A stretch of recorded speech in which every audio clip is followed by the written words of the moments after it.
Hello, welcome to That Peter Crouch podcast with me, Peter Crouch. Got Steve Sidwell and Chris Stark with me. It's the Euro podcast, Peter Crouch Euro podcast, Yeah, I was a little bit embarrassed because... I know why you're embarrassed. Do you know why? Because there's lots of people behind the camera today, but there's also a wake just literally just turned up. Only this podcast could record in a wake. But also we do have a very special guest, Mr Tony Pulis, with us today. Big shout out for Tony Pulis with us today. Absolute pleasure having you on, Tony. Really is. No problems. One of my favourite gaffers, I have to say, if not the favourite. It's only because I'm next to you. Close enough. Close enough. Genuinely Abby's favourite manager, I think I've had without Abby's favourite manager? Easily. She always talks about him, always, yeah. Why would that be, Tony? I always wanted to know about the families, about the lads with the families and, you know, how things were at home. I always try to get into a lot of the stuff that they did away from the club to build that spirit up. And Peter will tell you, when we were at Stoke, we had most probably as good team spirit as anywhere in the country. And that's why, one of the reasons, I think, why my teams have always been pretty hard to beat, pretty together. So when you and Abs met Tony for the first time, did you make an effort? Was it a bit like when you've got, an estate agent coming around your house or something and you bake a bit of bread, put a coffee machine on, give the family life for the right contract? No, he hasn't got a clue. Abby rang me up and said, listen, I'm fed up with London. I want to get back to Manchester. And you're the only club that's made an offer for him. Do you know what? He was very family orientated, and he wanted to know what was going on in your personal life. And now I think it was very personable. And he's not often work with other managers, certain very high profile ones had no interest in what was going on behind the scenes. But I think that was the difference, and I think you could tell that with his teams. But I think we can get straight into it now, because obviously we've got a manager with us now, and obviously you build a really harmonious kind of club. Team with a good dressing room and good characters in it. Like, I see good characters with England at the moment. Like, what do you think at the moment is the mentality? Are they playing with fear? What, because it hasn't been as good as we expected so far. Well, I'll start with this. Being a Welshman, you're over the moon.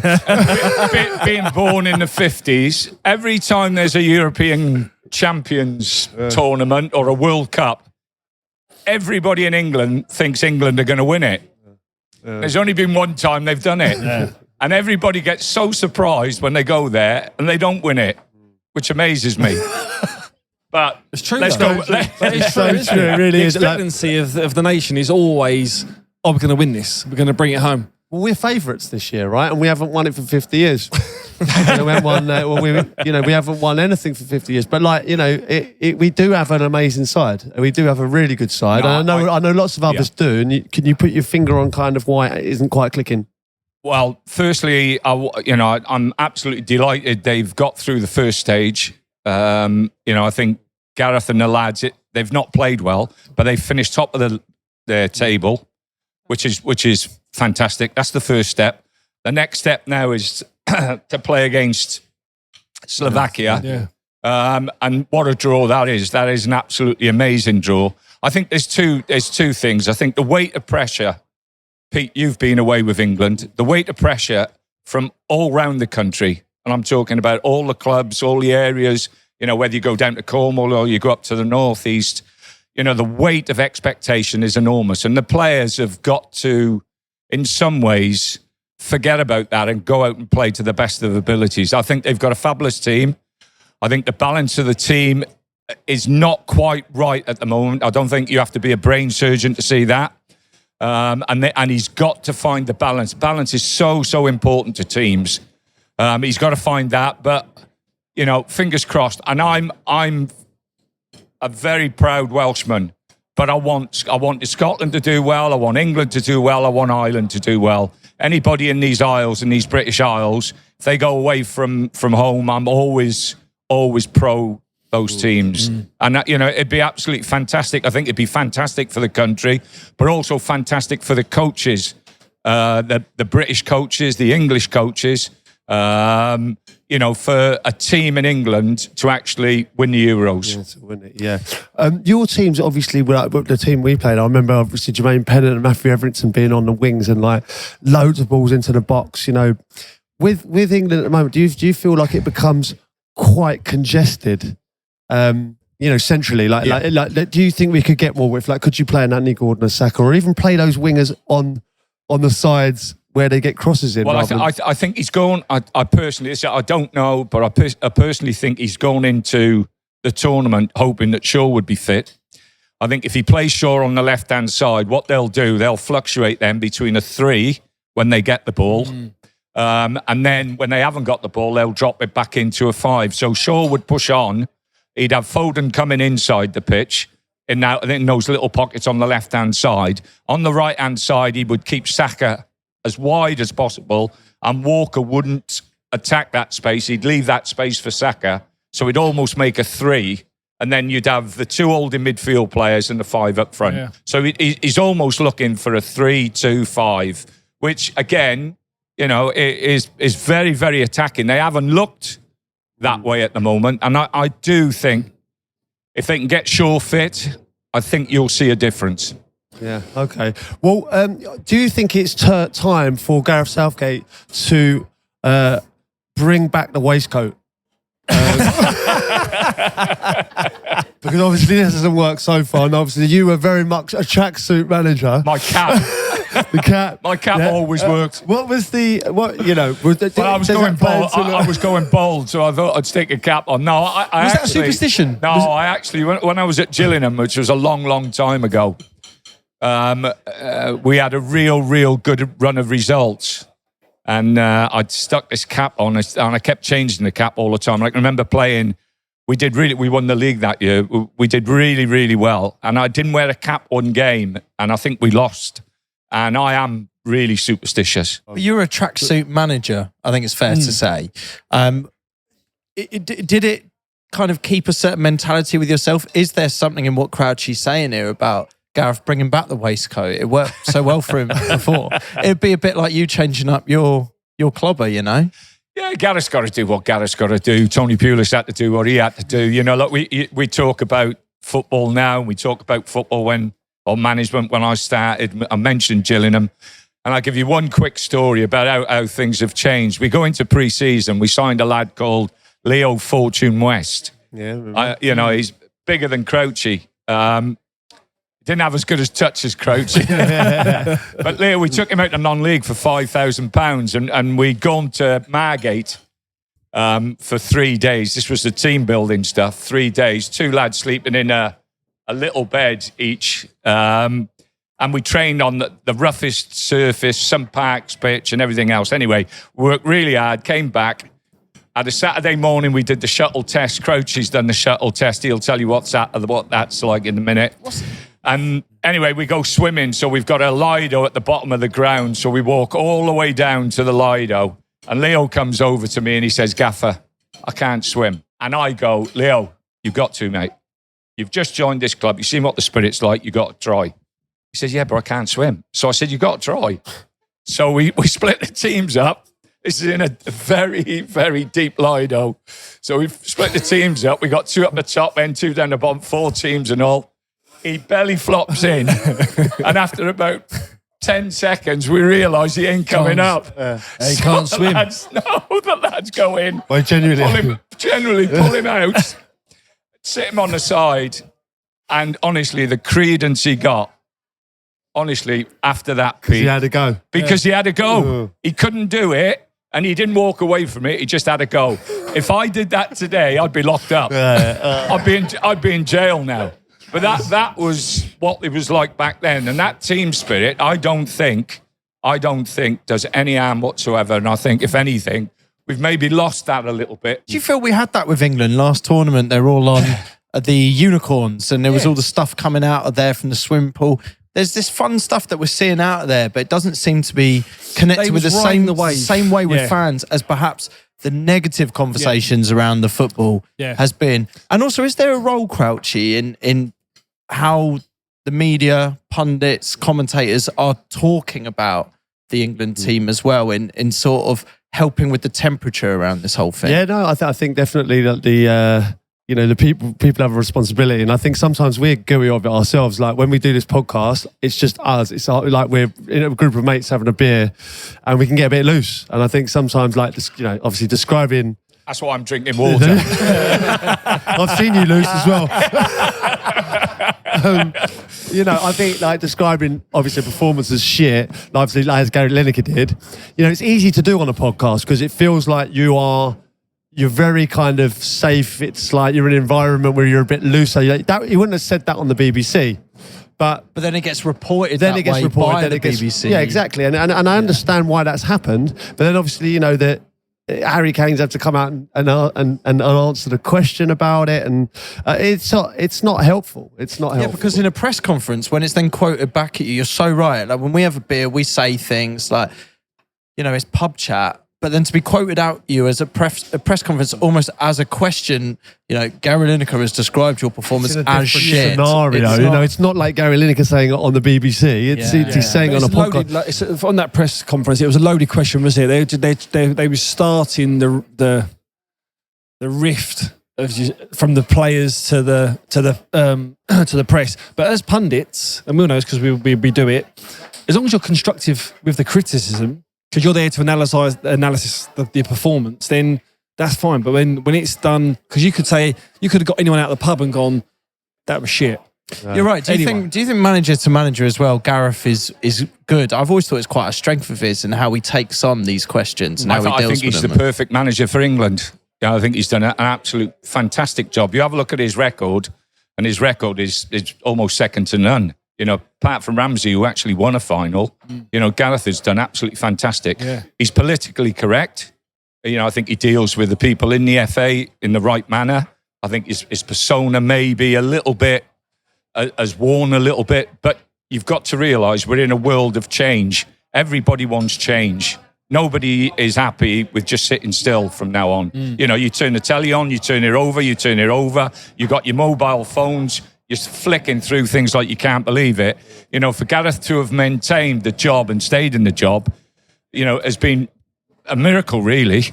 At the end of this tournament, hopefully England win it, and I still think they have a fantastic chance of doing it. It'll be interesting to see what he does. So we should give an honourable mention to Scotland, who are sadly now out of the Euros. And Tony, you were saying you support any of the home nations that obviously are out there representing. They got given what was described as a Bavarian goodbye.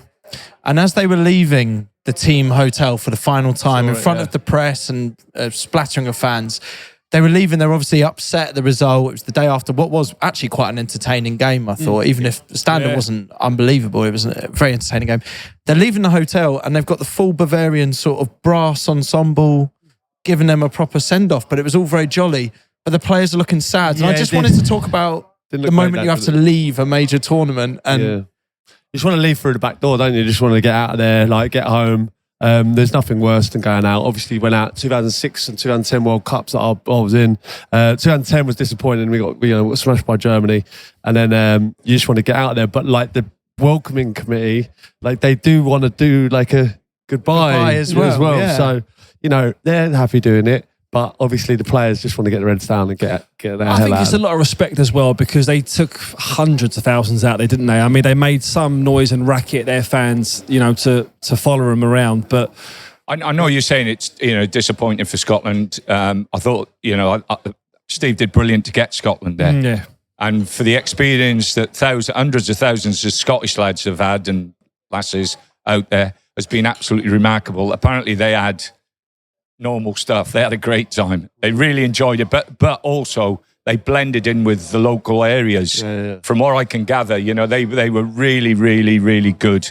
There was no problem. They just had a fabulous time, and they'll go away with memories and memories, irrespective of the results. They won the national anthems, didn't they? I think it's fair to say the way they belted. There's some belting fans out there. Yeah. But who have you enjoyed other than? You probably haven't enjoyed England. Well, you probably have enjoyed England's performances actually. But who have you enjoyed? Germany, they look good. Spain, I like. Spain seemed to have a good balance. I like the two wingers, the two young wingers, and what's the one, the 10 who plays in behind as well. I think they're technically very good. But the great thing about Spain, from being ticky-tacky and playing backward square side with back, they're playing through the pitch. And that, the manager's come in, he's recognised that they've got real pace and real ability at the top end of the pitch. And it looks as though they want to get the ball to them as much as possible. Yeah. And they've really, really impressed me. I think they're beatable because they play very open, but they're a very good watch. Just on England, what have you made of Cole Palmer when he came on? How much do you like him? Kobe Mainu, lots of people calling for Anthony Gordon, players like this to kind of start games. Or, Harry Kane's form, is he droppable? These are all questions that certainly a lot of the people here would want to know. The Wake want to know. I just before the tournament started, I think the majority of English supporters would have picked 8 or 9 players that Gareth has picked. There's always 1 or 2 positions that you think, well, he could do that better than him, or you'd have different opinions. And I think because the games have been disappointing in respect of the way England have played, especially going forward, I think defensively they've looked okay. The way that then brings up all these questions: should he play? Should he play? Should he play? I think Gareth is well set in what he thinks will win the tournament. I don't think you're going to see many changes from what he's started with.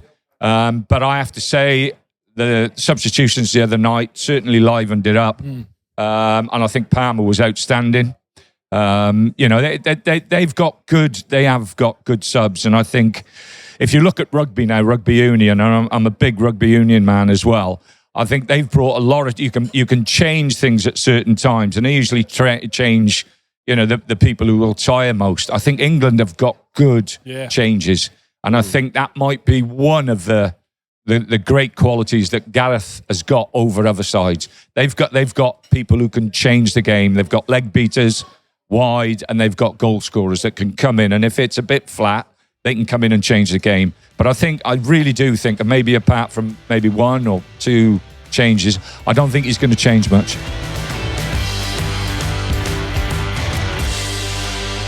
The next section of this pod is sponsored by Paddy Power. So with the knockout rounds now here, we're going to see the return of the predictions with Paddy Power with their big fixture of the round. So boys, we're going to be getting a predictions table going again for the remainder of the tournament. But boys, I'm very pleased to report actually that there isn't going to be a harsh punishment per se. Although I do think it's quite severe this. Whoever wins is going to start on +3 points for the next season's table. I think that's enough. Which for us, considering what we know Paddy Power do with these sort of things, is, in your words, Sid's, massive. So for the start of the Premier League season, whoever wins at the end of the Euros from the predictions that we do now will be on +3 points and have that predictions. And okay, so that's big. I think that puts it out of you. I think it's a 2-horse race after that. we're that shit at predictions. I genuinely think that could put you out of touch. I really need I really need 3 points, Cratchy, because it's your turn.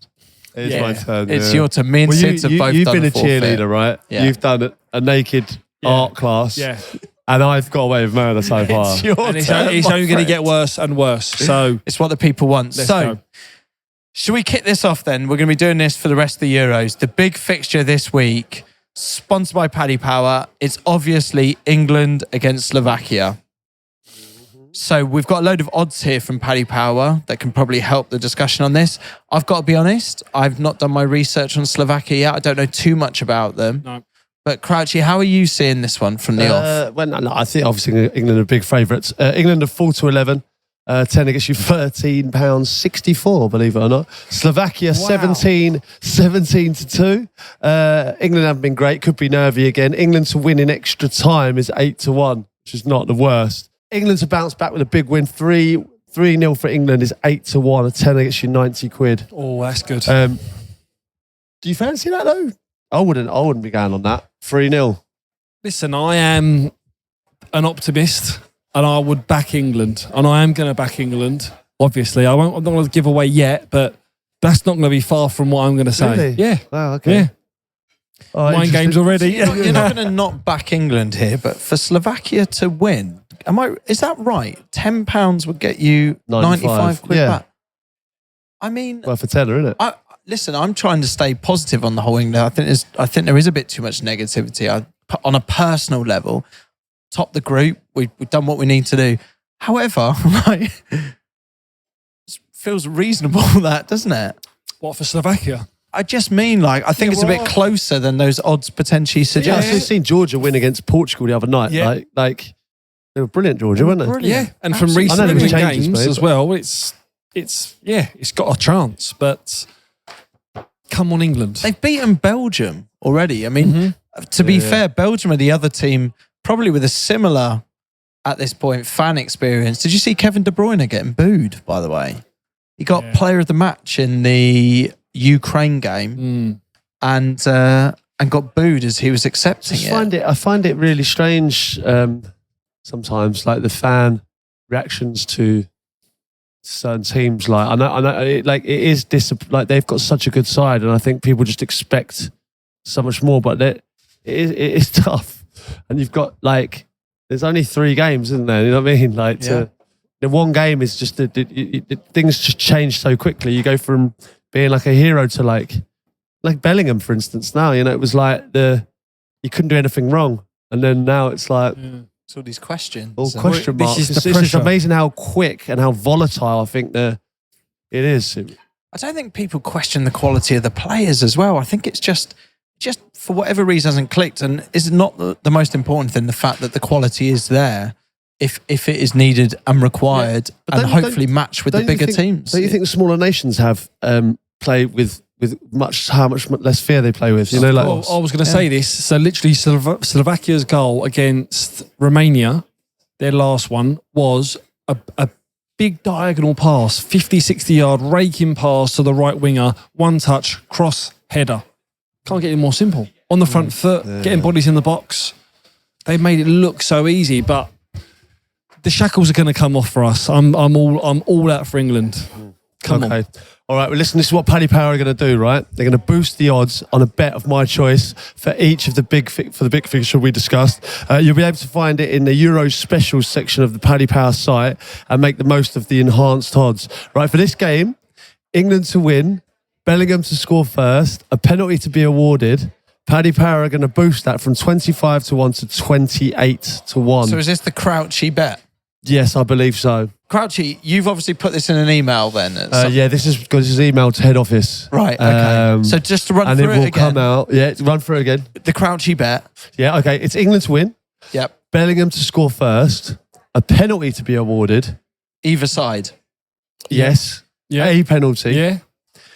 Paddy Power are going to boost that from 25 to 1 to 28 to 1. That feels like, to me, that you've been on the train with the Racing Post or the Bible and you've just been ticking things You off. don't know and how just long been this has reading taken it me. out. Sid, you do not know how long this has taken me. The penalty's an interesting touch on this. Yes. I don't know if I threw that in for good measure. It really boosted the odds up. So if England are 1-0 up, I suppose we're saying a penalty either way, aren't Listen, we? do you think England can win, right? I definitely Do you don't. think that England win? I don't want a Slovakia penalty. That's why I don't want. No, but do you think they win? Yes. Right, Bellingham.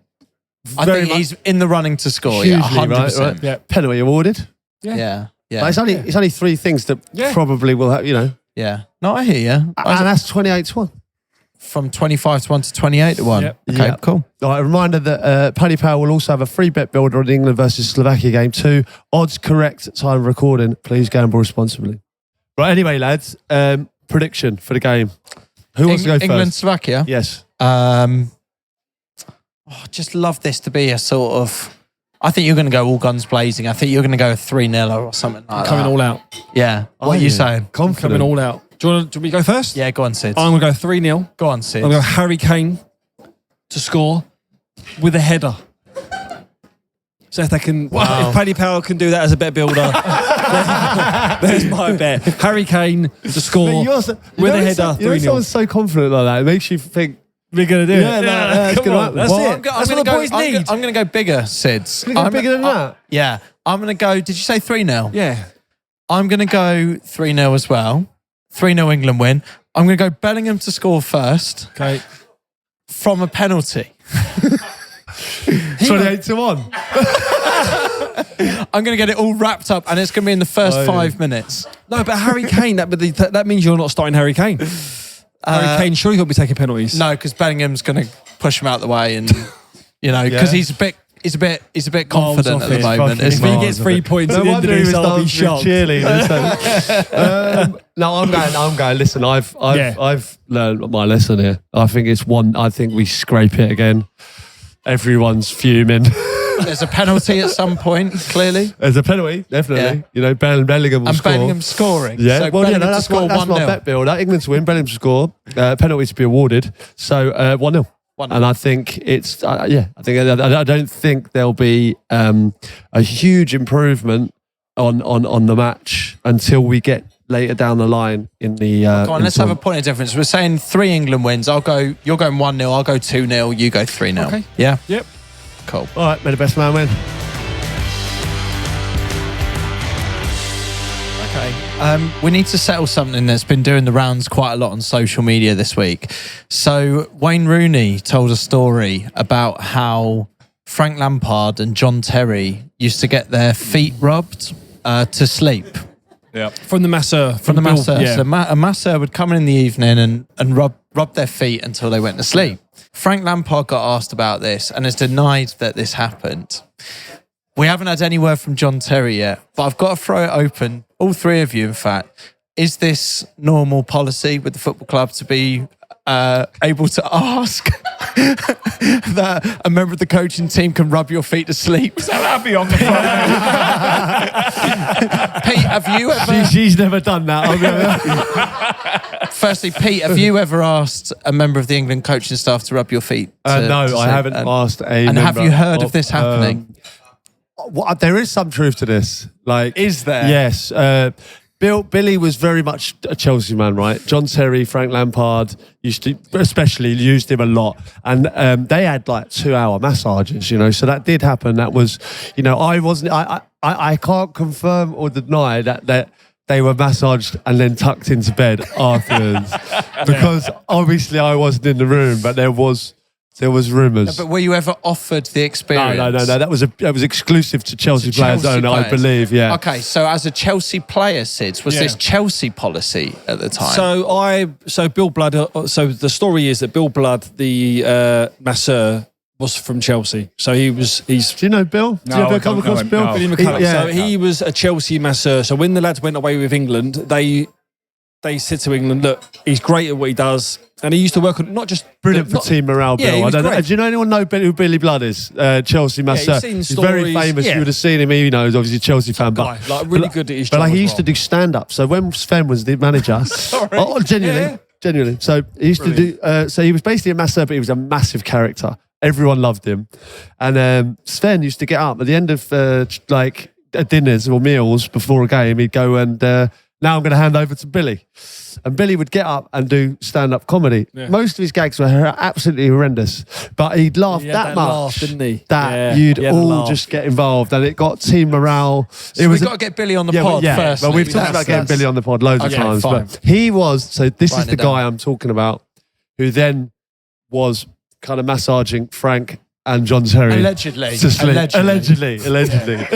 No, so obviously at Chelsea, with away games, JT and Lampsey, they would probably get massages separate, like in their rooms. But I couldn't say if he was massaging their feet, or tucking them into bed. But they'd have a massage and that was it. What was your view on massage, Tony? When you played, did you have a massage? Are you sure? No. I went to Bournemouth. Harry was manager at Bournemouth. I'll tell you how far down the line that is. This is about 1 million years ago. And I'd been in Bristol for about 10 years. And we just started, I think 2 of the little ones had come along. And Deb was pregnant with Steph. So the move to Bournemouth was a big move for us. So I just hung out for 3 years. I wanted 3 years. Harry only wanted to give me 2 years. So we argued. Anyway, we came to an agreement. It ended up dropping my way. I got 3 years. So he sent me down to meet the physio down the old ground, a fella called John Kirk, Captain Kirk, we used to call him. And absolute fabulous. I don't think he had any qualifications apart from carrying a bucket with water in a sponge. and before I go on, That is old school. Before I go on any further, he'd have tablets every game. And he'd walk around and he'd say to me, there's one for passing, there's one for tackling, there's one for heading. Make sure you take them. But he was brilliant. He was funny, but brilliant. So I go down there and I think, well, I've got 3 years. They're going to give me a thorough test. He says, strip off to your pants or strip off. But then we had to turn up in suits. I turned up, suit, all smart and all. So I dropped down to my pants. So he goes, touch your toes. So I touched my toes. He said, jump up in the air. Jumped up in the air. You'll do me, son. Was that a medical, was it? That was my medical. 3 years I signed on the back of that piece. Superb. Tony, I don't want to assume anything, but have you been watching Love Island recently? I assume it's not your bag. You love Ireland, man? You sure? I've got in the house. I've got a little room. I used to call it the snug room, and it was a box room. So when I drive home after games on a Saturday, if we lost, Deb would open the door. I'd walk straight through the kitchen to the snug room and sit down. Within 10 minutes, she'd bring me my dinner and a bottle of wine, and not bother me. If she wants to watch anything on TV, she goes in the main room, and I go in the snug room to watch all the sport. If you won, you would go into the main room, you'd have a happy evening. But if you lost, you were in the snug. I'd sit in the kitchen with her. But if we lost, she didn't want to know anything about me. Well, Tony, you're going to have to humour us slightly, only because Crouchy Sid's great news for the podcast. Eggy Boff has made its first appearance on Love Island this year. And we do have to give it a very quick mention. Yeah. Are you familiar with Eggy Boff? No, I haven't got a clue. That's the game we used to play. But yeah, it's obviously we brought it kind of to the mainstream, and well, now it's gone into Love Island now. Yeah, so they're playing it in Love Island. Yeah, so that's what is it? It's basically a game where. Did you ever play it? We would have played it. We would have played it at every club. We'd have played it at every club. It's a stupid game. Yeah, one of those games where someone will come over and say, Eggy Boff, if you talk to Chris. We just can't talk to him, basically. And if you do talk to him, you're Eggy Boff. That's the game. but anyway, this game has made it to Love Island. Obviously, we're very proud. Almost as proud as the Trick Award we just won for Best Podcast. So thank you for everyone behind the scenes. Yeah. Appreciate it. Thank you very much. Voted. Look at this. Even the wake guys. We've even got a ripple from the wake. We got a ripple from the wake. Yeah, no, so that means a lot because, people are listening and we appreciate it because we love doing it. So, shall we look forward in the Euros then? So, I just think the only way things are going to change for us, I think, when we play bigger teams that open out and give us more spaces, and I think that's when you could see a 2-3-0. Slovakia aren't going to do that. I think, it'd be almost like a Slovenia game in many ways. I think they'll get men behind the ball. They'll be difficult to break down. And it doesn't matter how good you are, when a team does that, how many times did we do that? We played against Manchester City. I remember winning 1-0 away at the Etihad. Yeah. We didn't have much of the ball. We get a win there. I think it's tough until the later rounds. That's when we can really express ourselves. So I think it'll be a tight one, do you? A tough game, but England winning. Yeah, England winning. Yeah, like 1-0 or something. I still see that. You say it's a tough game, but it's going to be a sigh of relief from them, rather than getting the Netherlands or from another draw that they could have got. But it's the final for England now. It's worked out amazing, unbelievable. You can go from genuinely you can win it because all of those games are easily winnable. Well, look, it says here that if they win last 16, the quarterfinal matches will be either facing Romania, Netherlands, Austria, or Turkey. I mean, you couldn't. What, in a semi-final? I mean, Tony, if you're getting that draw or that route, it would have given everybody a lift in respect of seeing now what route they've got, and they're avoiding the bigger, better so-called countries. So that would give them a lift, but they still got to do the business, like Peter says. And at times, it's very, very difficult playing against teams that. And especially if it's a slow pitch. Remember that in England we play on deso pitches where the ball you can wet it and the ball moves around really, really quick. Over there they don't look as though they're deso pitches. What's a deso pitch? Sorry, I don't know that. It's a mix of it's like a hybrid. They didn't have it at Stoke. They just had really long grass. There was no deso up there. Is this really something to think about then? The game is slower. So the team who has possession most. The movement, especially like I said, I keep going back to the Premier League. The better teams that you played against move the ball quicker. They had the better players and they moved the ball quicker and made it more difficult on those pitches. If you could slow it down by like we grew the grass, but if you slow it down and you're not on deso pitches, the ball doesn't move as quick. So you're not pedantic, but it's slower, and it gives the advantage to the team without possession. Wow. Okay. Well, we need Tony out there telling him how to do the lawn. Get into that. So you mentioned, Tony, you've got like an academy, something going on at the moment. I've spent the last over a year looking at academy football in England, just really on the percentage of players that get released, and the way it's almost talking about having a dual scholarship along the way. And I think at 14, there has to be big decisions made on these kids. The academy is brilliant, and it gives the opportunity for parents and to get their kids out playing and get them out of the house, get them away from the phones and everything else. But you get a situation where, because say Brighton have got you there, most of the kids, most of the parents will think they're going to be players. They've got the Brighton badge on, whereas we used to play youth football. You played I played down the YMCA, so you'd have no expectations whatsoever. Do you mean football clubs will pick you up later in the process? No, they'll pick you up. They can pick you up now from 6 onwards. It's pre-academy, so the kids are in academy football now longer than what they are in school, really. At sometimes. So anyway, my aim is to try and show that the best thing that we can do for these kids who are being released is to have a dual scholarship. So at 14 years of age, try and find another route for them, Pete. Yeah. Because they will, at 14, if they're given that 2-year contract, Steve, and then they're promised another 2 years after that, they'll spend 4 years believing they're going to be footballers. Yeah. The parents buy into it. They believe they're going to be footballers. And what happens is the educational side from the kids drop. There's evidence that it drops down.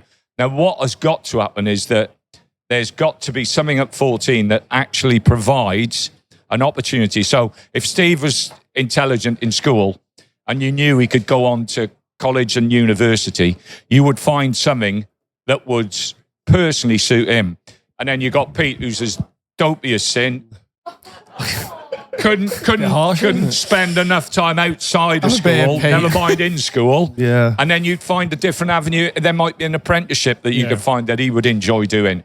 So at 16, if they got taken on, brilliant. But if they didn't, they'd already done 2 years to push themselves into another, another avenue that they can guide. Because what happens is a lot of these kids get released at 14, 16, 18, 21, and they've just had football. Yeah. Nothing else. And I'll say this now, and I know Steve's worked in the academies.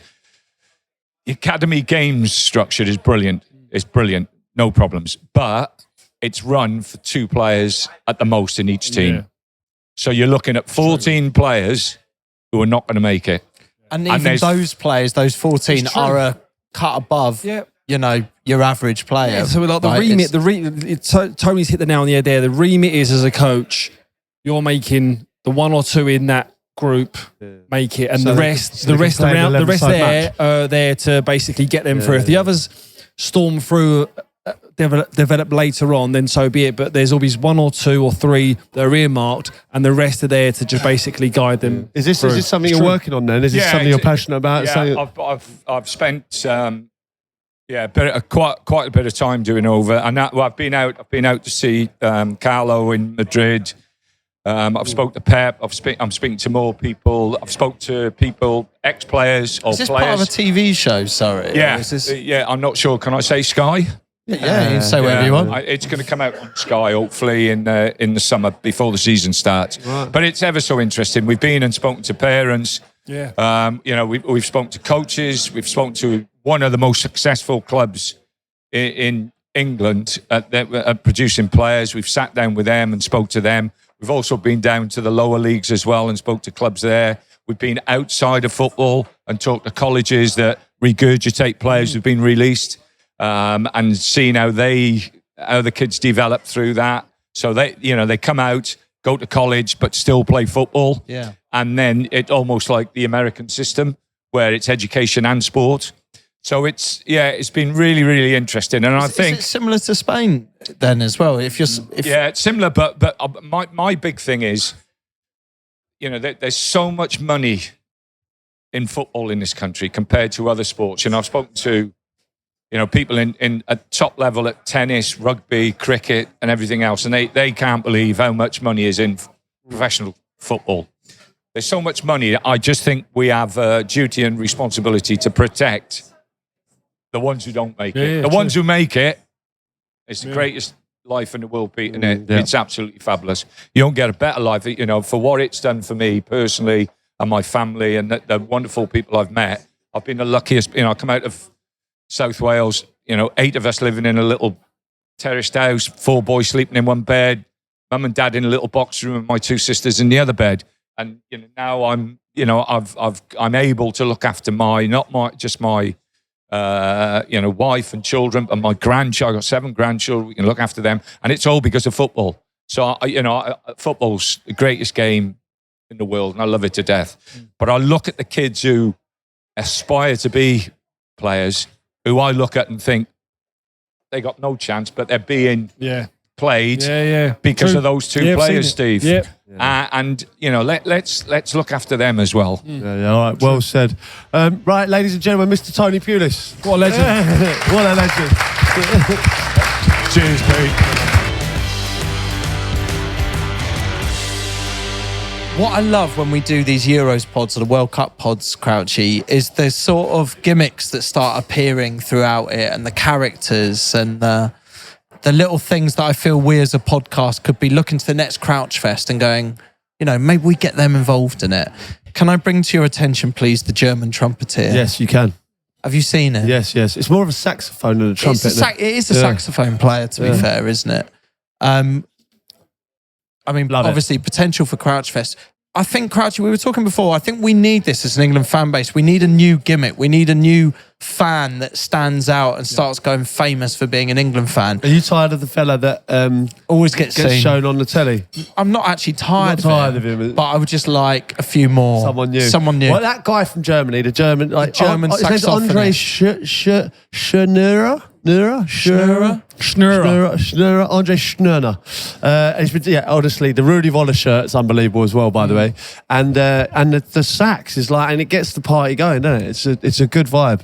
Big fan. And I'm trying to think, what can we do that's English will just epitomise us as fans? Because the Southgate lookalike, he's gone. He's gone into hiding. His job's gone. He's the waistcoat man. He's nowhere also, to be seen. It was last tournament, wasn't it? But he's been there the last couple. But he obviously can't just rock up in what Gareth's wearing now, because he'll just look normal. And we need someone new. Obviously, I feel like Gareth Southgate's going through it a little bit at the moment, right? But at least he's kind of England manager. Like, what's Gareth Southgate's looking like going through it at the minute? He's out of a job. Seriously, right. Let's think about that for a minute. Can we just say thank you to everyone who's come along today as well to watch the pod? And also big thank you to Weatherspoons who are hosting this nonsense. Weatherspoon, you're right. It's Weatherspoon. It's blown our mind today. I think we need to do a forfeit on this. If every time someone says spoons, you down it. Well, responsibly. Down it responsibly. It's blown my mind because for my whole life I've just gone, we'll meet at Spoons. There's a spoon everywhere, isn't it? It's the local, isn't it? I see down the spoons. That doesn't sound right. It doesn't. Cratchy, I'll see you at Spoon. What? It's like San Siro. I've said that recently, right? The San Siro. I've just called him the San Siro my whole life. Yeah. And it was only when it was Adam Summerton, the commentator, just it's just San Siro. So you say, tonight AC Milan playing at San Siro. Instead of saying tonight AC Milan are playing at the San Siro. Feels like I'm losing a word out of my sentence. Yeah. I literally am. You know what I mean? Like, it doesn't sound right though. AC Milan are playing at San Siro. Yeah, mate. Do you know what? We've discussed so much stuff today. If you're listening right now and you spot anything in the Euros that you think we should be talking about, you can email us peter.crouch@acast.com or get us through the socials at Peter Crouch Pod. You'll find us on Insta, X, all of that.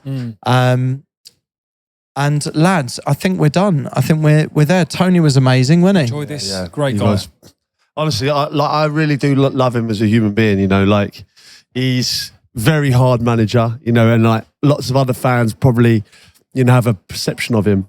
That's not the person he is. He's a really genuinely good person, and like I say, with that regards to Abby, like it's her favourite manager that I've ever played for, because he was just so like asking her all the time, you know, how are you? And I remember I was ill once, and quite badly ill, and he was just ringing Abby every day, like, how are you doing? How's the family? How's the kids doing? You know, things like that you don't see. You know, behind the scenes, and that's the type of person he is. Not necessarily every manager does that. Yeah, right? and also, they're like, his outward appearance to everyone else is like tough, hard. You know, like you wouldn't think that. You know what I mean? And he's a really good person. Top guy. So that's Great having to have on. Guy, enjoyed this one today. I Enjoy it, enjoyed that. Sids? Yeah, I love this one. It was good. And obviously, this little baby here, we've got the bracelet with year on year, so we've got the hat trick to go for next year. Just we've got the hat trick. That'd be wicked. That is unbelievable. Like 2 in a row, best podcast. I'm obviously really proud of that. But obviously, Sids, we weren't able to make it down there. You went down there. How was the? Yeah, how was you the stitched evening? me up, didn't you? Yeah, we did. You did stitch me up here. So, for people that don't know, we obviously went down to the Trick Awards to collect this on behalf of the Peter Crouch podcast, and I was there on my own with my wife. Sorry, I couldn't be there. No, it's fine. Listen, it is what it is. I was representing, and I didn't tell. The funny story was I didn't tell my wife that we'd won it, because obviously you kind of get an inkling that you're possibly in the good running for it. And she was videoing, and the video that you actually sent that went to VT, you said that I was going to do a rap, and it wasn't the room to do a rap. That's for sure. So when because I heard you were doing a video message. Yes, you know when they go, right, obviously, you know, you can't be here tonight, but Peter Crouch would like to send a message. So I'd sent a message saying, just to let you know, we sent Steve Sidwell down there. He's an incredible rapper. And if you would like to hear him rap, he will do it for you. I'm thinking he's in a room with like Farage, Piers Morgan, looking, you know. We've gone way over their head. What rap would you have done? Because it would have been dead silent. Well, the thing is, so our table was at the back, and as I'm walking, I am literally on the fence going, should I rap? And I've got 15 Fuck seconds. me. Can you imagine? Because we've been at that awards before. Can you imagine how badly? It would have gone down well. Awfully. It would have gone down really badly. Yeah. But you did well to get out of that. But I did try and stitch you up. Well, next year, all 3 of us will be there. And I mean, obviously, I hope it'll be embarrassing then if we don't win. But thank you everyone who's voted for this award as well. I appreciate it. Really do appreciate it. Cheers, guys. See you next time. Chumbawamba.